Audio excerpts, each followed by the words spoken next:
This is BBC One. It's 10 o'clock. I thank you for the support you are giving me and my family as we come to terms with her death and the void she has left in our midst. The Queen says she's been overwhelmed by the response to her mother's death. The grandson's vigil as the passing crowd nears 200,000. The IRA gives up more of its weapons to bolster the peace process. Reports tonight say Israel will start to pull its troops out of the West Bank. And how, if you're a millionaire, you can see the world without leaving home. In the south, a 9-year-old girl who drowned on a school trip 2 years ago, her teacher pleads guilty. And misery for commuters as one of the south's main roads is closed for a month.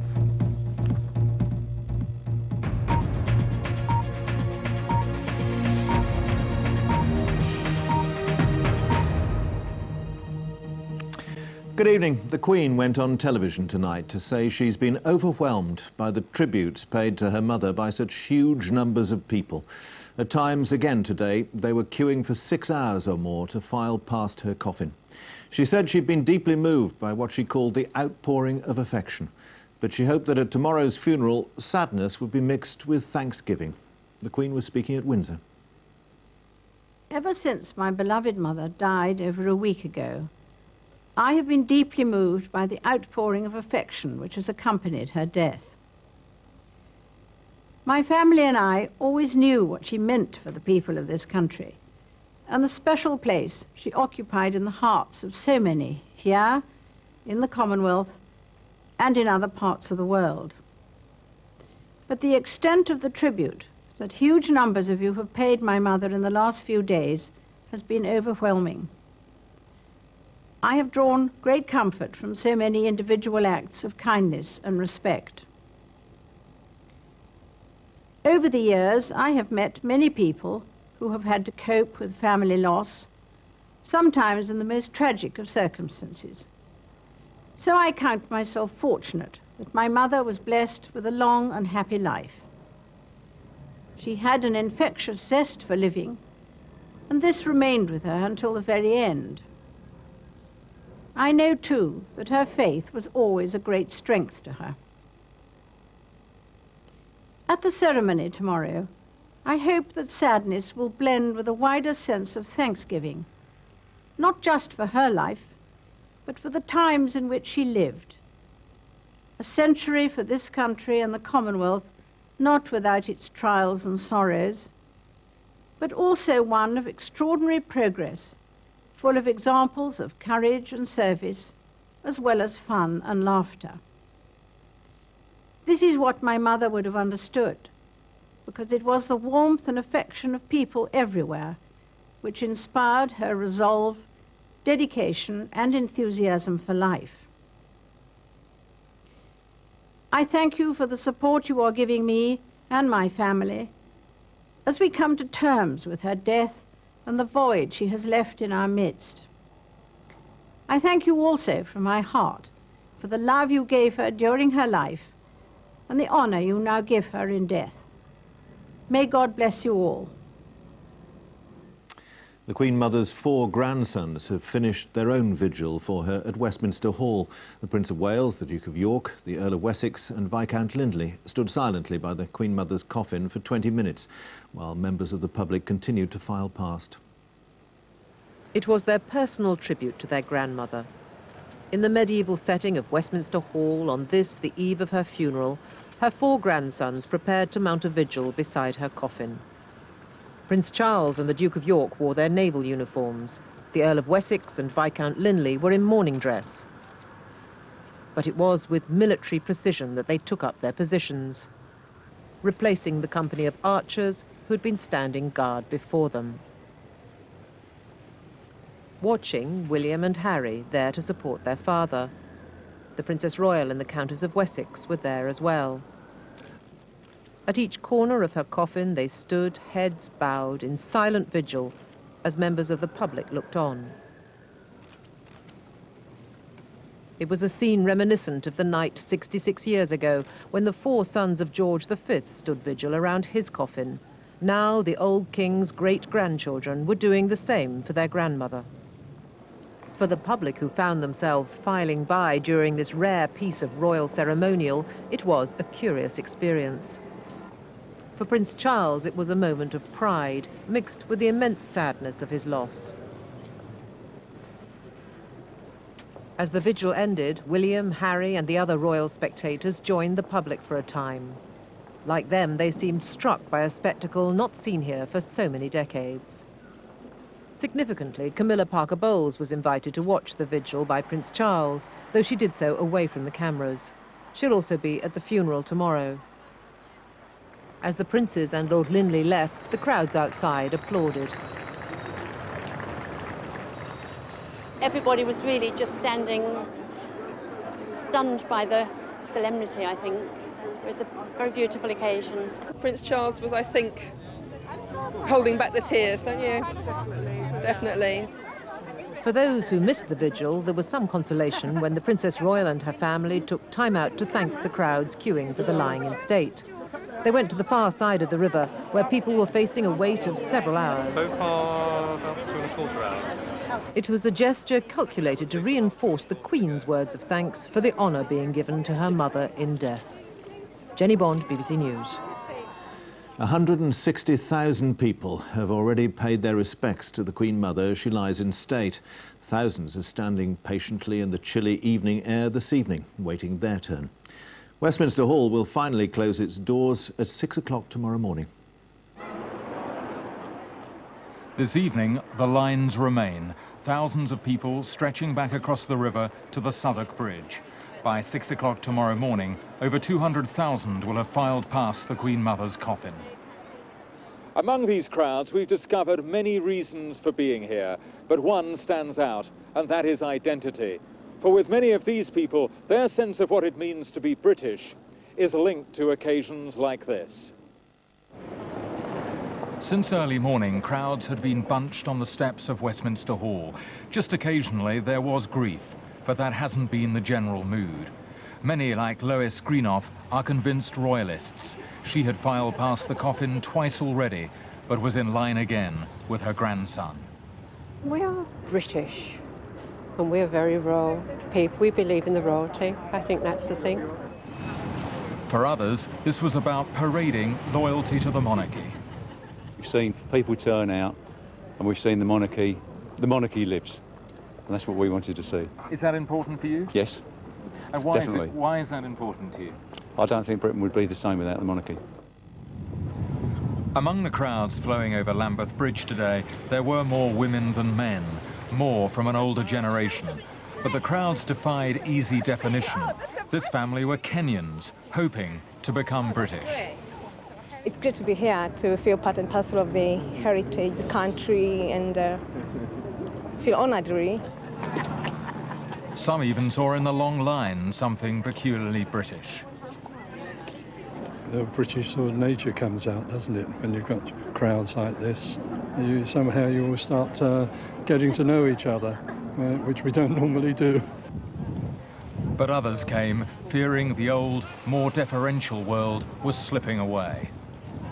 It's dying out, isn't it, this sort of respect and affection for the monarchy. It's very sad, because I'm a strong royalist, but I think that I don't think we'll see the like of this again. Not every view was represented here, but many of those who did come simply wanted to be present at a moment of history. Gavin Hewitt, BBC News, outside Westminster Hall. And our royal correspondent Jenny Bond's at Westminster now. Jenny, the Queen seemed to want to get beyond sadness at her mother's death to some sort of sense of celebration of her life. Yes, you're right. I think there were two clear messages coming through from the Queen. And the first was gratitude for this overwhelming public response to her mother's death. As Gavin was saying, we're into the last 8 hours of the lying in state, and we've still got crowds filing through there. That's touched her very deeply, and she wanted to say thanks for that, really, as a daughter. But as Queen, I think she was giving a lead to the nation and saying that the mood tomorrow should be more than sadness. She wants it to turn to a celebration of her mother's life, thanksgiving for what she said has been a wonderful and happy life. I think it was a very, very measured and composed performance. Nonetheless, the royal family's grief has been obvious, but the palace has been very much in control of events and how the Queen Mother's death has been handled, hasn't it? Yes, I think these past few days have shown us that things are very different at the palace. Now, from the very start, they've been in the driving seat.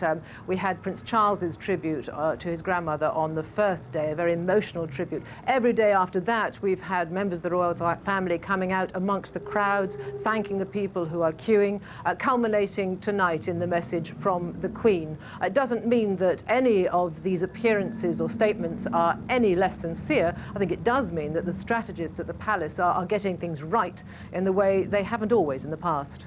Jenny, thanks. And we'll have more on the preparations for the Queen Mother's funeral later in the programme. A reminder that there'll be full coverage of the funeral on BBC One tomorrow morning from 9 o'clock. The IRA has decommissioned more of its weapons. The body charged with verifying the process has confirmed that a varied and substantial quantity of arms, ammunition and explosives have been put beyond use. It's the second time the IRA has done this since the Good Friday Agreement was signed. The security forces over the years have seized enormous quantities of paramilitary weaponry, but it's what's still out there that's at issue. This latest act of decommissioning by the IRA had been expected, and while a second step lacks the impact of the first, the fact that it's been done again is still hugely significant. 1998's Good Friday Agreement said that decommissioning should be completed within 2 years, by May 2000.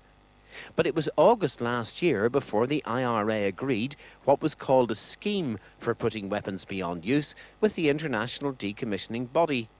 And it was in October last that the first act of decommissioning took place. The head of that decommissioning body, who's witnessed both acts of putting weapons beyond use, pointed to the significance of the language he used in his report. The word varied indicates that within the terms of arms, ammunition, explosive material, there is a variety, and we believe the quantity was substantial. The General believes the IRA is serious about peace, but Sinn Féin's begun campaigning for next month's general election in the Irish Republic. So, can the timing be a coincidence? People need to start believing what the IRA says when it gives us its motivation, the reasons it has given. This issue is too serious, too deadly serious, too crucial to become a mere election stunt. Ulster Unionists welcome the step and feel it's now time for the paramilitaries on the other side to take action on their guns. Now that we've got a process of decommissioning coming from Republicans, that loyalists must realise that there is now an even more urgent need for them to start their own process. The devolved administration here at Stormont is now much more secure as a result of all this, and decommissioning, the issue which has dogged the peace process for years, is now at least beginning to recede. Dennis Murray, BBC News, Belfast. In the last few minutes, reports from Israel say Israeli troops are to begin withdrawing from 2 towns on the West Bank. Israel Radio is saying they'd finished rounding up Palestinian militants and their weapons. It's the first indication that Israel's responding to American pressure after a day of bloody fighting, which has been most intense in Nablus and Jenin. In Bethlehem, the Church of the Nativity is still under siege.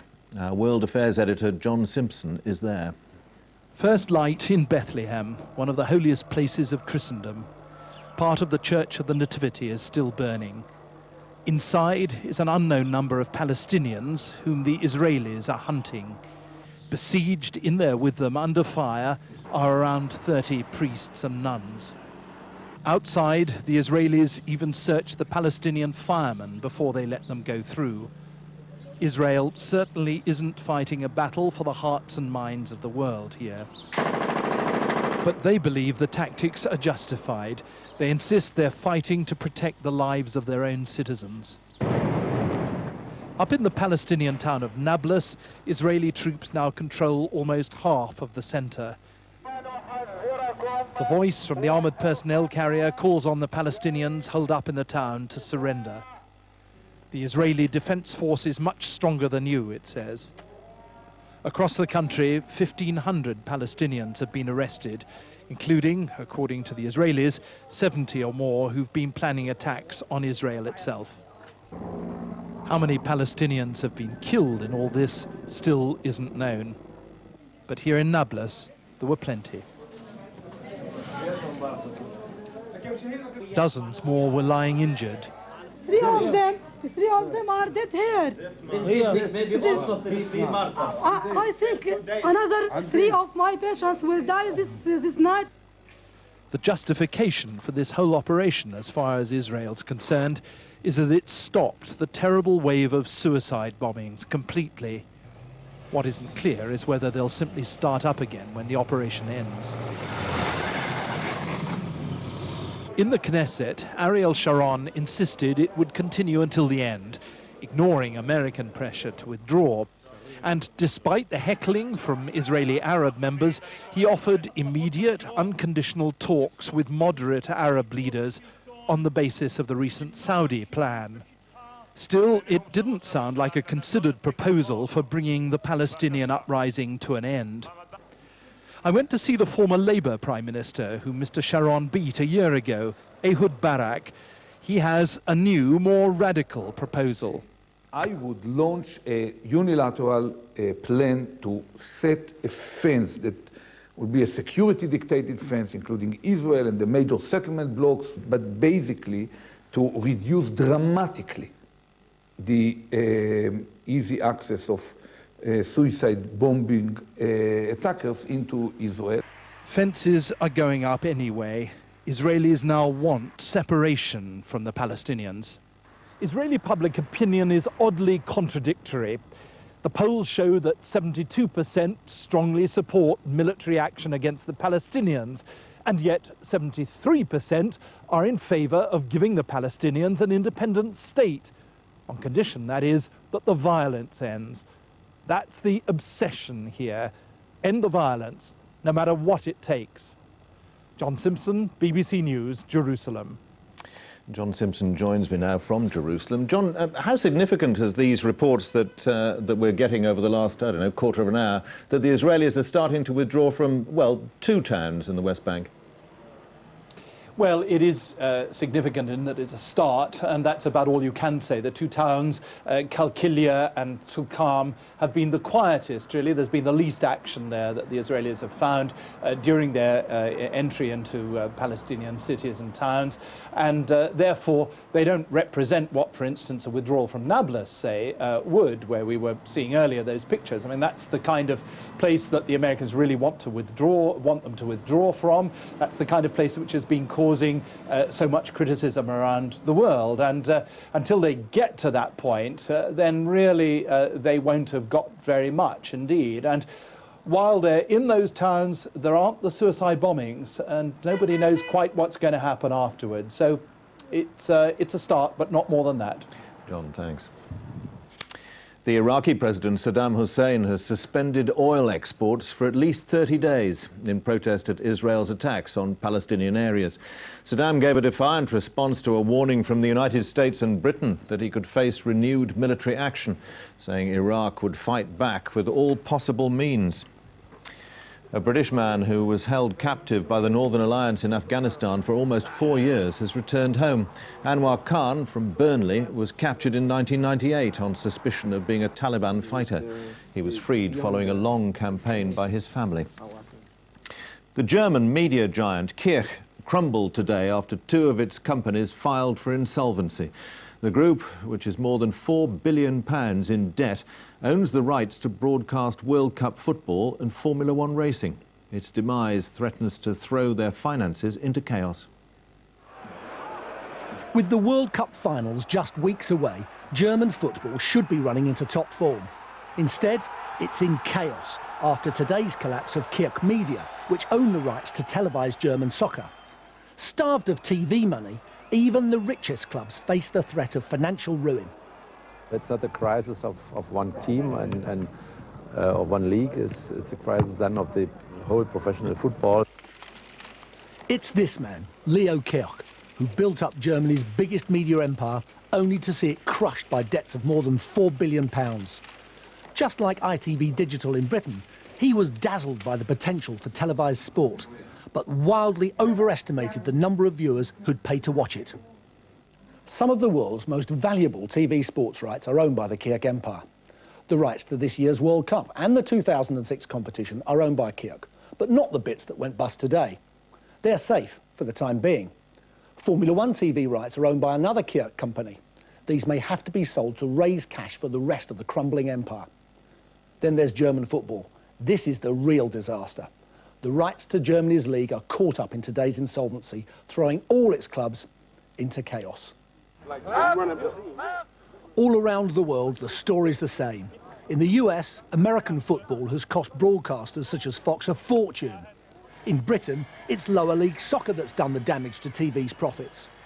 With losses spiralling, media executives are enduring the same tough lessons already learnt by other overhyped sectors. The first set of lessons came through with the pricking of the dot-com bubble 2 years ago. Subsequently, we had the pricking of the telecoms bubble, and now we're going into the last stage of all this, which is the pricking of the media rights bubble. We've been engaged in a huge party for the last 2 or 3 years. The music has now stopped, and there are many people left without partners. Business is about winners and losers. For Rupert Murdoch, Kirker's collapse may provide a rare opportunity to buy up TV operations in Germany, a market he's been circling for years. When companies die, predators invariably feast. Jeff Randall, BBC News. See the world without leaving home. That's the advertisers' hype for a new ship that's really a floating block of flats. They're hoping that buying an apartment on board ship will become the new lifestyle choice for the seriously wealthy. The ship's called The World and is currently moored on the Thames, looking for home hunters with the odd million or two to spare. Robert Hall has been on board. It dwarfs the riverside housing, the vessel that's billed not as a ship, but as a way of life. This is The World, 40,000 tons of her, 12 decks of the ultimate in luxury. The World is designed to provide over 200 people with a permanent home afloat. But these potential buyers will have to find between £1 and £5 million. They'll also have to satisfy the ship's owners that they can get on with their neighbours. Once you've passed the tests, this is what you can expect. Designer furniture and decor, rooms with a view that's constantly changing as your new home moves on. Our home base was in California. We looked at other places, like we thought Sydney would be fun and Buenos Aires would be fun, and we started looking at other places. But then when this came along, we thought, well, this is terrific because this can be our home, but we can be in all those places. High living could even mean lucrative tax breaks. Those who stay on board for most of the year may see their tax bill dwindle, though daily life could erode those savings. If you're self-catering, there's the last-minute shopping in the deli, or a trip to the off-licence when friends call by for dinner. £300,000 will buy you this gift for someone special. That's before you disembark to look for high street bargains in 46 countries. We will be in Rio for Carnival, we'll be in Monaco for Grand Prix, we'll be in Athens for the Olympics. And the big difference between this ship and another ship is that we spend so much time in port. And if you need to unwind, how about a game of golf on top of The World? Robert Hall, BBC News, Greenwich. And now back to the Queen Mother. The final preparations for her funeral have been put in place tonight. At RAF Coningsby, they've been checking 2 Spitfires and a Lancaster bomber of the Battle of Britain memorial flight. The aircraft will fly over the cortege as it nears Buckingham Palace, marking the Queen Mother's inspirational role during the war. There are also final rehearsals for the Queen Mother's personal pipers, who will play at the funeral tomorrow at the express wish of the royal family. Outside Westminster Abbey, the crowds are already building up. People have been camping out since Sunday opposite the Abbey to secure the best vantage points. Well, Nicholas Witchell is outside Westminster Abbey now. The Queen says she wants thanksgiving as well as sadness. How's this going to be reflected in tomorrow's events? Very much celebration, certainly tonight. Hundreds of people here, Mike, camping out overnight. A very upbeat atmosphere. I think the underlying feeling summed up in the first lines of a poem in the service book. All the details, of course, for tomorrow approved by the Queen Mother. It reads, "You can shed tears that she's gone, or you can smile because she's lived." a traditional service, but in no sense gloomy, rousing hymns and that strong Scottish flavour. 200 pipes and drums will lead the gun carriage down from Westminster Hall, and they make a pretty awesome noise, I can tell you. This will be a royal ceremony on a scale that we haven't seen for decades. This really, I think, it's the old firm showing what it can do, doing it in the style that it knows best, rich in pageantry, rich in history, with, of course, this very potent human story at the centre of it. It's also a very powerful evocation of the old network of hereditary monarchies. In Westminster Abbey tomorrow there will be no fewer than 6 foreign kings, 7 foreign queens, 8 foreign princes and princesses, a Grand Duke and a Sultan. The point is, I think, that in celebrating this particular royal life, that of Queen Elizabeth, the Queen Mother, it is a reminder of just what a powerful demonstration monarchy is in still stirring the feelings of this country. Nick, thanks very much indeed. OK, it's now just gone 25 past 10. I'll be back a little later with an update on the day's headlines, but now we join our news teams across the UK.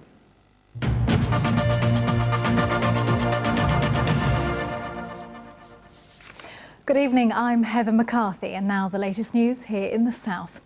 It's 2.5 years since 9-year-old Elizabeth B died in a boating accident in Portsmouth Harbour. She was on a school trip crossing the harbour with 8 other children when their boat capsized.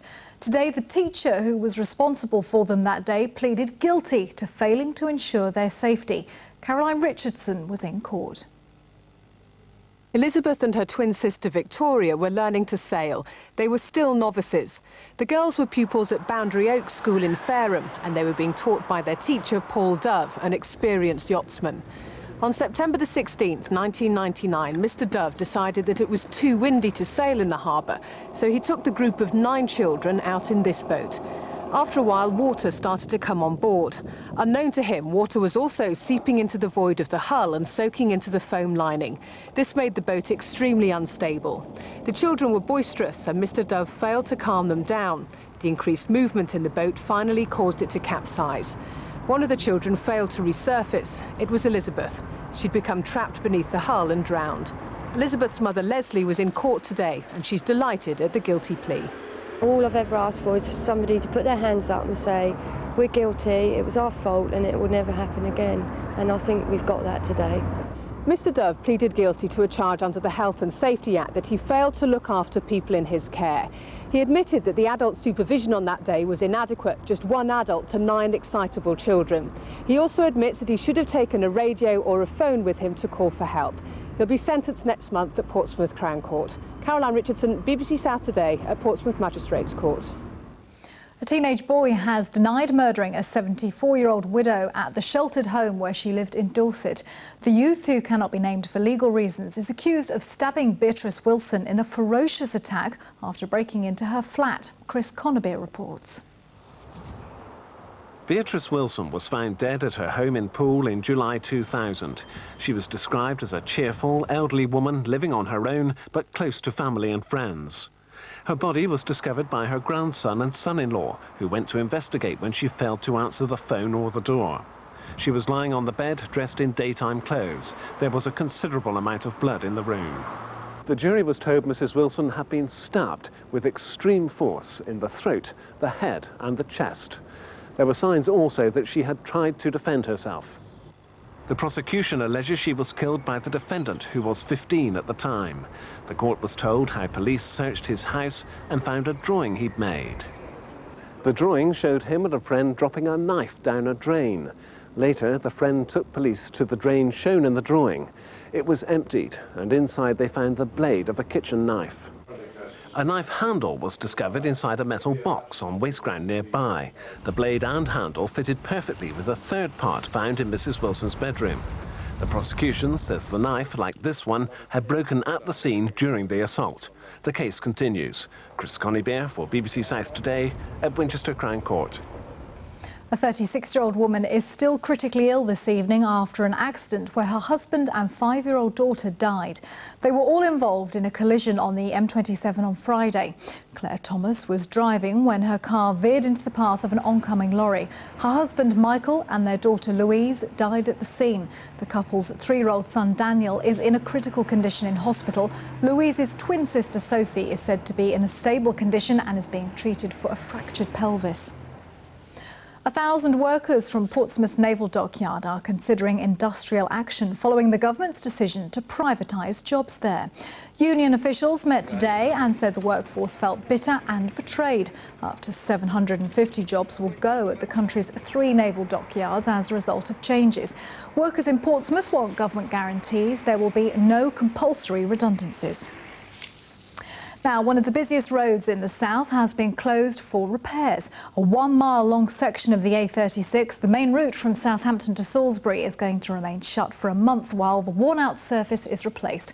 15,000 vehicles a day are being forced to take long diversions. Our transport correspondent Paul Clifton reports. Before the rush hour, the road was closed. Unfortunately, a security guard diverted traffic the wrong way.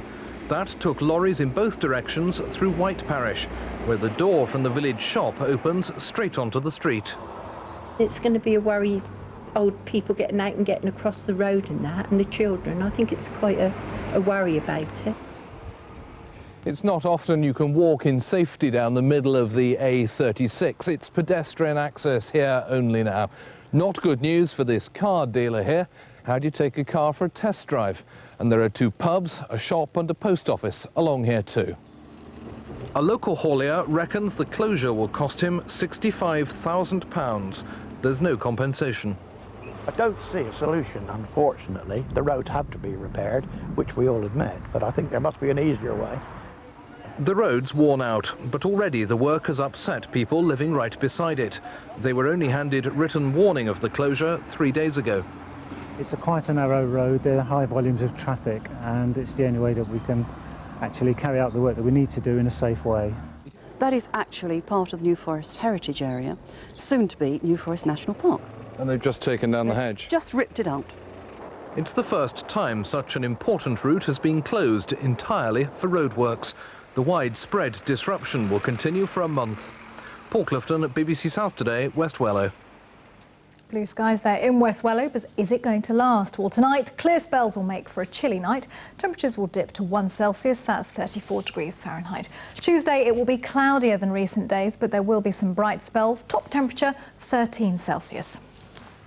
That's all for now. We're back bright and early tomorrow at 6:30, but now I'll hand you back to London and Michael.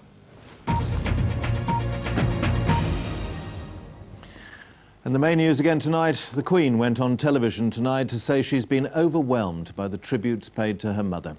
The Queen Mother's 4 grandsons have held their own vigil around her coffin at Westminster Hall. And Israel says it'll pull its troops out of 2 West Bank towns tomorrow. Newsnight, which is starting now over on BBC 2, has an interview with the Israeli Foreign Minister, Shimon Peres. But from the 10 o'clock news, good night.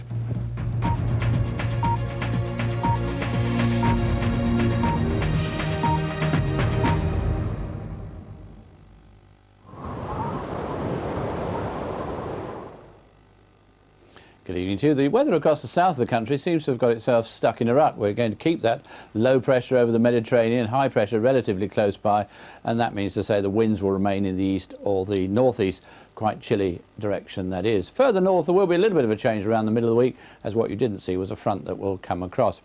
Clear skies over the eastern part of the Mediterranean, but we run into a lot of clouds through the Adriatic, southern France, and again Spain and Portugal, where once more it's been pretty wet. Clearing skies across the south of Britain, rather more cloud in the north, but it's fairly thin, just giving the odd spot of rain here and there, and that in any case is slipping out into the North Sea. We will keep some patchy cloud dotted around across the country, but not enough, I feel, for it to be another pretty chilly night. There will be a widespread frost, albeit just a touch of frost. Around the coast and in the south, more breeze, holding temperatures, I think, above freezing. Now, we start in the morning with perhaps a fair amount of cloud across central and eastern areas of England, but I think it'll thin and it'll break, the sun will come through, but at the same time there is just the outside chance, I suppose, of the odd light shower. But without a doubt, I think the best of the sunshine is going to be in western areas. As for Scotland, after a bright start, cloud thickening all the while, and in the northern part of Scotland before the day's out, there will be some outbreaks of rain. As for London tomorrow and Windsor, wrap up well. There will be a chilly breeze, but again, as I said, I think it will be dry and bright, a little bit of sunshine, just that outside chance for light shower, but they're more likely to be in the afternoon than any other time. Fairly chilly in many eastern and southern parts of the country. A little bit of shelter, perhaps the southwest Midlands might just about creep up to 14 or 15 degrees. Into Wednesday, that rain over Scotland edging just a little bit further south into parts of Northern Ireland too. For England and Wales, after another cold start with a touch of frost, a dry day again with some sunny spells. Very similar into Thursday, although by that time the rain will be crossing the border into northern counties, somewhat brighter weather coming into that northwestern corner of Scotland, but otherwise for much of the country it's the same again. By Friday, though, that front should have brought the rain down towards the more southern parts of the country, but it'll be getting quite weak and fairly patchy by that time. But a change taking place further north. The wind's pulling into the northeast, somewhat colder, and there will be some showers. Those showers will begin to turn wintry over the hills. And it does look as if it's going to be particularly cold across the southeastern half as we head into the weekend. That strong wind picking up again, bringing with it some scattered showers, but for the rest of the country, dry and bright with a fair amount of sunshine. That's all from me for now. A very good night to you.